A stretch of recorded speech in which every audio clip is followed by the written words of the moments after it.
بلدیہ ورکشاپ کے ذیلی شعبے میں میوزیکل اور منفرد گھنٹی بجی تو تمام کارکن چوکنے ہو گئے۔ استاد رضی اپنے تمام اسٹاف کو بڑے کمرے میں جمع کرنا چاہتے تھے۔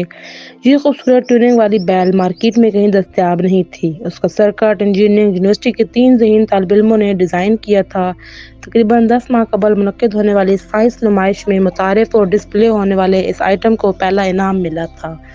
اول انعام پانے والی ٹیم کی پس پردہ رہنمائی استاد راضی نے کی تھی، سو جیتنے والی ٹیم نے ان کو خراج تحسین پیش کرنے کے لیے کال بیل لکڑی کے ڈبے میں فٹ کر کے انہیں تحفے میں دی تھی۔ بیل کی آواز بے حد مدھر تھی، اس کی بیٹری کی مدت 5 سے 6 سال تک پہنچ سکتی تھی اور نیا سیل اس کی لائف کو پھر سے 5-6 سال کی مدت عطا کر دیتا۔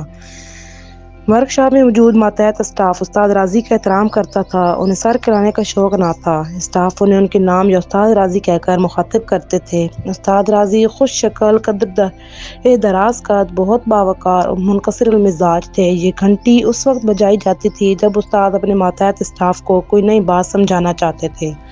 وہ نرم سروں میں بہنے والے ٹھنڈے پانی کے چشموں کی طرح ایک ایسا چشمہ تھے جو یہاں سے گزرتے لوگ اس سے فیض پاتے۔ جس زمین سے گزرتا ہو اسے سیراب کرتا جاتا ہوں۔ کچھ اور موقعوں پر بھی یہ گھنٹی بجائی جاتی تھی۔ ان کے پاس کھانے پینے کی جو چیزیں بھی توفتاً آتی، مٹھائی، پھل یا دیہات کے دوستوں کی طرف سے پنجیری، گڑ یا ستو، یا پھر ان کے پاس کوئی قابل احترام مہمان آتا، خصوصاً کوئی عالم، ٹیچر، پروفیسر یا انجینئر، تو استاد کی میوزیکل گھنٹی بجنی شروع ہو جاتی۔ میٹھے سروں والی یہ گھنٹی تقریباً 30 سیکنڈ تک بجتی۔ اگر اسے بند نہ کیا جاتا تو اتنی دورانی تک دوبارہ بجتی۔ استاد کھانے کی اشیاء سب کو برکتاً بانٹ دیتے تھے یا پھر آنے والے معزز مہمان کا سب سے تعارف کرواتے اور ان کی خاطر مدارات کرتے۔ عام طور پر یہ ملاقات لنچ اور نماز کے وقفے میں ہوتی تھی۔ اسٹاف کے ارکان ان کی فیلڈ سے متعلق سوال پوچھتے اور وہ مختصراً وضاحت کرتے تھے۔ استاد راضی کے یہ معمولات ہیڈ آفس کے کچھ سینئر افسروں کو اچھے نہ لگتے تھے۔ وہ استاد سے کہا کرتے تھے کہ ان کے طرز عمل سے ورکشاپ کا نظام خراب ہو رہا ہے۔ شعبے میں ڈسپلن نام کی کوئی چیز باقی نہیں رہی۔ استاد جواب میں نرمی سے سمجھاتے کہ آج تک ان کے سیکشن سے کوئی شکایت موصول نہیں ہوئی، نہ کام کے سلسلے میں اور نہ ملازمین کے رویوں کے بارے میں۔ اس ورکشاپ میں مختلف مشینوں کی دیکھ بھال اور مرمت کی جاتی تھی۔ اس شعبے کی سفارش پر مشینیں باہر پرائیویٹ کمپنیوں کو بھیجی جا سکتی تھیں یا ان کا نمائندہ سائٹ پر آ کر کام کر سکتا تھا، ورنہ عام طور پر زیادہ تر کام استاد راضی کی نگرانی میں یہیں انجام دیا جاتا تھا۔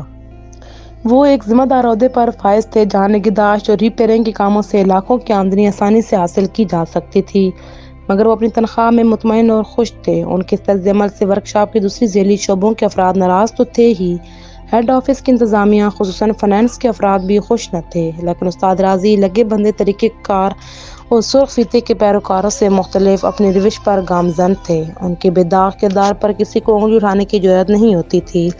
محکمے کے سیکریٹری اور متعلقہ وزارت کے چند ذمہ دار افراد ان کے خاموش طرفدار تھے۔ استاد راضی کی محنت اور رہنمائی سے قیمتی زر مبادلہ صرف ہونے سے بہت حد تک محفوظ ہوتا تھا۔ اسپتالوں کے لیے مشینیں خریدنا ہو یا ٹینڈر جاری کرنا، استاد راضی کی رائے کو اہمیت دی جاتی تھی۔ ورکشاپ کے سارے کارکن استاد کا بہت احترام کرتے تھے، سوائے مراد صاحب کے جو ان کے اسسٹنٹ تھے۔ مراد صاحب اعلیٰ تعلیم یافتہ تھے، انہیں اپنی ڈگری پر بڑا ناز تھا۔ انہیں استاد راضی کی راست گوئی اور ماتحتوں سے برابر کا سلوک قطعاً نہیں بھاتا تھا۔ وہ نجی محفلوں میں کہتے کہ بڈھے کو نام نہاد تقویٰ کا عارضہ لگ گیا ہے، زمانہ کہاں سے کہاں چلا گیا اور بڈھا اپنی چار دیواری میں قید ہے۔ ماڈرن سائنس نے دنیا میں انقلابات کے ڈھیر لگا دیے ہیں اور ہمارا کم علم آدمی الف بے کے گرد گھوم رہا ہے۔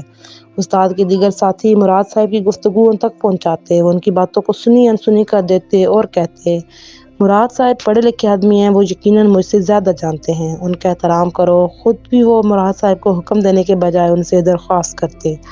ان کا رویہ ہمیشہ منکسر، عاجزانہ اور احترام ہی کا رہتا۔ کبھی ایسا نہ ہوا کہ سینئر ہونے کے باوجود انہوں نے مراد صاحب کو اپنے روم میں طلب کر کے ہدایات دی ہوں یا مشورہ مانگا ہو۔ مراد صاحب کی اعلیٰ تعلیم اور ڈگری سے اسٹاف اور ہیڈ آفس کے سینئر آفیسر مرعوب رہتے، جبکہ وہ خود اپنے نظام میں رہتے، اپنی ناقدری کا شکوہ کرتے اور کسی بڑے گریڈ کے متمنی تھے۔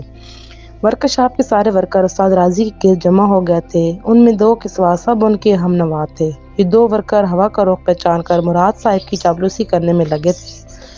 ان کو اس بات کا احساس تھا کہ استاد راضی کی ریٹائرمنٹ قریب ہے اور ان کے جانے کے بعد مراد صاحب ہی کو سیٹ سنبھالنی ہے۔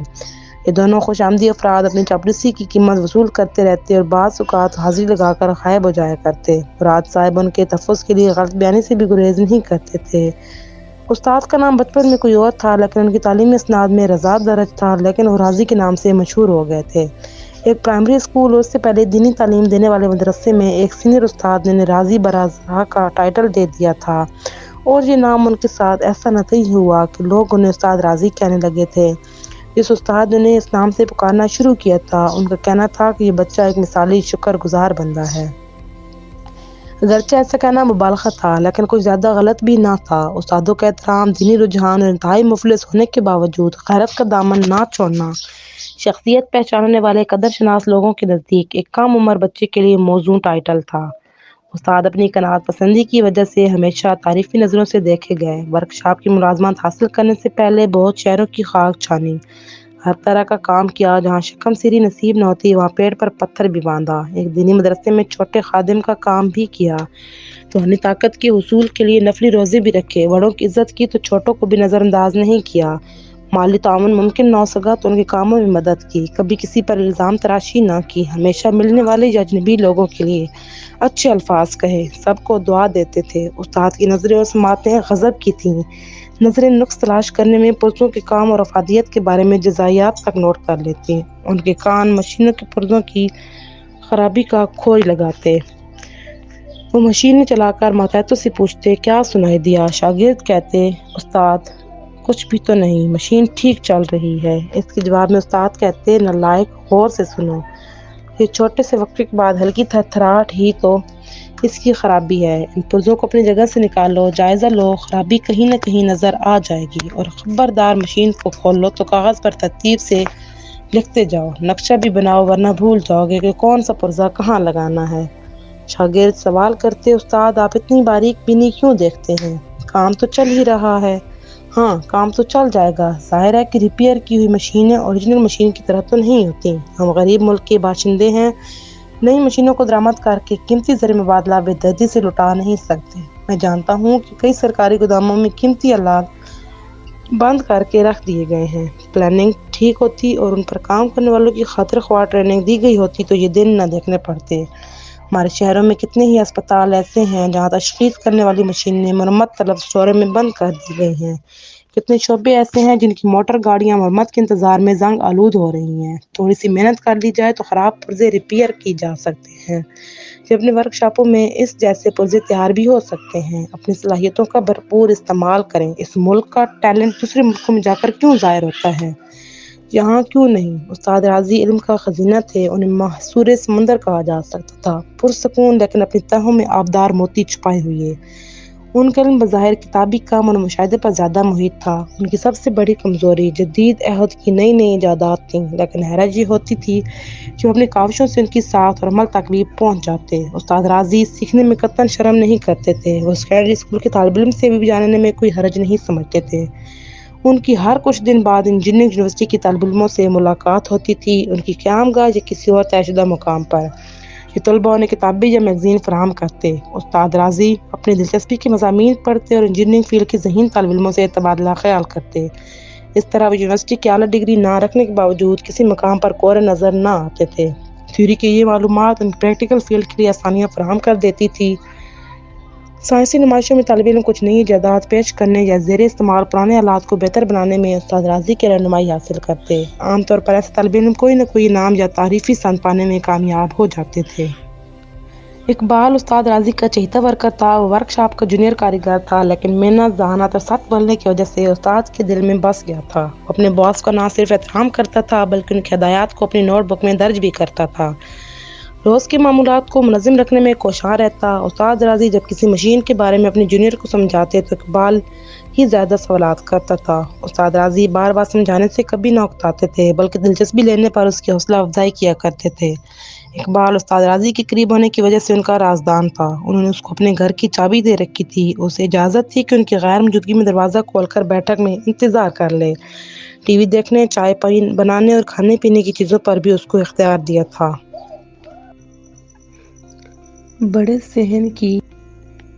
بڑے صحن کی کھلی جگہ پر جالی لگا کر لکڑی کا فریم بنایا گیا تھا، اس کی چھت پر سیمنٹ کی چادریں ڈالی ہوئی تھیں۔ یہ ان کا کچن تھا، سیمنٹ کی سلیبوں پر مشتمل، کچھ کھلی کچھ بند خالی الماریاں تھیں۔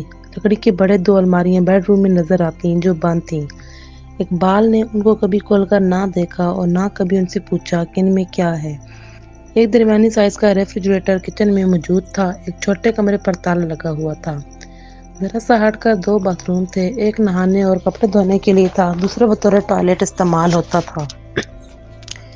کھلے صحن کے چھوٹے حصے میں کچی زمین میں کچھ کاشتکاری کی گئی تھی، چند بڑے گملوں میں چھوٹے چھوٹے پودے بھی لگے ہوئے تھے۔ ان پر استاد اراضی نے توجہ نہیں دی تھی، ورنہ ترکاریوں کی کاشت کے لیے یہ جگہ بہت موزوں تھی۔ ان کے بیڈ روم کو اقبال نے کبھی کھول کر نہیں دیکھا۔ کھلی جگہ پر دو مزید روم تعمیر کیے جا سکتے تھے۔ صحن کے ایک گوشے میں استاد اپنی موٹر بائیک کھڑی کرتے تھے۔ استاد راضی تنہا زندگی گزارتے تھے۔ ان کی بیوی ان کی اصول پسندی، فیاضی، وفاداری ان کی ساری سے نالان تھی۔ آخر ایک دن ان کی رفیقہ حیات خلا لے کر اپنی ماں کے گھر چلی گئی اور جاتے ہوئے ان کی ذاتی قیمتی اشیاء بھی اپنے ساتھ لے گئیں۔ استاد اس کو بھی رضائے رب سمجھ کر اپنے معاملات میں کھوئے رہے۔ وہ اپنے گھریلو معاملات میں یا اپنے دکھ درد میں کسی کو شریک نہیں کرتے تھے۔ یہ تو اقبال تھا جس نے سوالات کر کے ان کی نجی زندگی کو کریدا، اور جیسے جیسے پردہ اٹھتا گیا وہ ان کا زیادہ قدردان ہو گیا۔ ایک دن اقبال نے استاد سے پوچھا، استاد آپ کے ماں باپ اور دوسرے رشتہ دار کہاں ہیں؟ استاد اقبال کے سوال پر چپ سے ہو گئے، پھر اپنے چہرے کو دونوں ہاتھوں سے ڈھانپ کر دیر تک اللہ سے معافی مانگتے رہے۔ انہیں یہ بھی یاد نہ رہا کہ ان کے سامنے ان کا ماتحت بیٹھا ہے اور اس نے کوئی سوال کیا تھا۔ ان کے گہرے دکھ میں ڈوب جانے کی کیفیت دیر تک برقرار رہی، تب اقبال کو احساس ہوا کہ اسے یہ سوال نہیں کرنا چاہیے تھا۔ وقت زیادہ ہو گیا تو خاموشی سے وہاں سے کھڑا ہو گیا۔ شام ہو گئی تھی، اندھیرا چھانے لگا تھا۔ اس نے جانے کے لیے دروازے کی طرف بڑھنا چاہا تو اچانک قریب رکھے پلاسٹک اسٹول سے ٹکرا گیا اور اس پر رکھا سٹین لیس اسٹیل کا گلاس دور تک لٹکتا چلا گیا۔ شور کی وجہ سے استاد راضی اپنے دماغ کی کیفیت سے نکل آئے۔ اقبال کو دیکھا تو انہیں سب کچھ یاد آ گیا۔ کیا ہوا بیٹا، چوٹ تو نہیں لگی؟ نہیں استاد، کچھ نہیں ہوا۔ میں کہیں کھو گیا تھا بیٹا، مجھے معاف کر دینا۔ تم نے مجھ سے میرے ماضی اور میرے ماں باپ کے بارے میں پوچھا تھا، میں ماضی کی تلخ یادوں میں ڈوب گیا۔ کیا بتاؤں، جب خاموشی سے گھر چھوڑا تھا ماں حیات تھی، اب نہ جانے کہاں ہے۔ زمانہ بیت گیا، وہ گاؤں چھوڑ کر کسی اور جگہ چلی گئی۔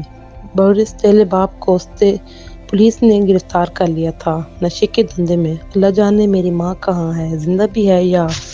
اپنا جملہ پورا نہ کر سکے تھے، ان کے چہرے پر گہرے دکھ کے آثار نمایاں نظر آ رہے تھے۔ چند لمحوں بعد انہوں نے گفتگو دوبارہ شروع کی۔ ماں مجھ سے شدید محبت کرتی تھی، مجھے تفصیل کا علم نہیں، لیکن کسی حادثے میں میرے باپ کا انتقال ہو گیا تھا۔ ان کی وفات کو تقریباً 6-7 ماہ ہوئے ہوں گے یا اس سے بھی زیادہ۔ ہم ماں بیٹا ایک کچے گھر میں رہتے تھے۔ پڑوس میں رہنے والے ایک بزرگ میاں بیوی ہماری مالی مدد کرتے تھے۔ ماں ان کے گھر کے کام کر دیتی تھی، یوں ہمیں 2 وقت کی روٹی مل جاتی تھی۔ مجھے کچھ نہیں پتا تھا کہ پڑوس میں رہنے والے انکل نے یا کسی اور نے میری ماں کی دوسری شادی کروا دی۔ میرے اور رشتہ دار کہاں تھے، کون تھے، مجھے نہیں معلوم۔ ماں نے بھی کبھی نہیں بتایا۔ ماں کی شادی کے بعد ہم بہتر گھر میں آ گئے۔ سٹیلا ابا 10-15 دن مجھ سے اچھا سلوک کرتا رہا، بازار سے کھانے پینے کی چیزیں خرید کر لاتا اور اصرار کر کے مجھے کھلاتا۔ امی نے دوسری شادی اس لیے کی تھی کہ میں تعلیم حاصل کر لوں، باپ کی کمی محسوس نہ کروں۔ اکیلی عورت کو دنیا میں زندگی گزارنا ممکن نہ تھا۔ پہلے گھر میں بے حد غربت تھی، لیکن اس گھر میں آٹا، چاول، دال، گوشت، مرغی سب کچھ دستیاب تھا۔ سٹیلا باپ میرے مرحوم باپ کی طرح نرم مزاج نہ تھا، بڑا خوفناک چہرہ، بڑی بڑی مونچھیں، سرخ آنکھیں، سگریٹ پینے والا۔ ایک دن میں 3-4 پیکٹ ختم کر دیتا تھا۔ گھر کی فضا دھواں دھواں رہتی تھی۔ ماں بھی بہت تنگ رہتی تھی۔ وہ اپنے شوہر سے درخواست کرتی کہ سگریٹ چھوڑ دو یا کام کرو یا گھر میں نہ پیو، وہ ڈانٹ کر خاموش کرا دیا کرتا۔ ماں مار پیٹ کی نوبت نہیں آنے دیتی تھی، اس سے پہلے ہی خاموش ہو جاتی، معافی مانگ لیتی، ورنہ وہ میری ماں کی پٹائی بھی کر سکتا تھا۔ اقبال آپ جاؤ، باقی پھر کبھی بتاؤں گا۔ نہیں استاد نہیں، پوری کریں، بتائیں نا پھر کیا ہوا۔ تو سنو، چند دن بعد میرے سٹیلے باپ نے مجھے اپنی بائک پر لے جا کر ایک نام سے جگہ پر بٹھا دیا۔ جگہ بڑی تنگ تھی اور گندی بھی تھی۔ اس نے مجھے چند پوڑیاں تھمائیں اور کہا کہ کوئی مانگنے آئے تو 20 روپے لے کر چھوٹی پڑیا دے دو۔ بڑی پڑیا 50 روپے کی ہے۔ میں چھوٹا تھا، اس کی بات ماننے کے علاوہ کوئی چارہ نہ تھا۔ مجھے احساس ہی نہ ہوا کہ میں کیا کر رہا ہوں۔ میرے باپ نے بڑی رازداری سے بتایا کہ اس گلی میں کوئی وردی میں آتا نظر آئے یا پولیس والا تو فوراً تیزی سے بھاگ کر دوسری گلی میں چلے جانا اور پڑیا فوراً کہیں پھینک دینا۔ تو 3 دن بعد میری سمجھ میں آئی کہ میں کیا کر رہا ہوں۔ ماں نے بھی مجھے ایسا کرنے سے منع کیا۔ ایک دن میں نے اس کی بچی ہوئی تمام پوڑیاں کہیں پھینک دیں اور اس سے کہا کہ ایک آدمی چھین کر لے گیا۔ باپ نے میری بات کا یقین نہیں کیا اور میری اچھی خاصی پٹائی کر دی۔ دوسرے دن اس نے مجھے پھر اس کام پر بھیجنا چاہا تو میں نے انکار کر دیا۔ اس دن میرے 40 سالم باپ نے مجھے بری طرح مارا۔ میری ماں تڑپتی رہی، میری پیٹھ پر ڈنڈے کے نشان تھے، منہ بھی سوج گیا تھا۔ اس دن میری ماں مجھے گلے لگا کر روتی رہی۔ اسے معلوم ہو گیا تھا کہ اس کا شوہر نشے کا دھندا کرتا ہے، مگر وہ بے بس تھی، مجبور تھی۔ استاد نے اپنی ماں کے لیے چند جملے مشکل سے ادا کیے۔ اقبال نے محسوس کیا کہ شدت غم سے وہ رو دیں گے۔ تھوڑی دیر بعد خاموشی میں گزر گئی۔ پھر انہوں نے اقبال سے کہا، بیٹا گھر جاؤ، تمہاری ماں تمہاری راہ دیکھ رہی ہوگی۔ نہیں استاد، ابھی نہیں، تھوڑی دیر بعد چلا جاؤں گا، آپ اپنی بات جاری رکھیے۔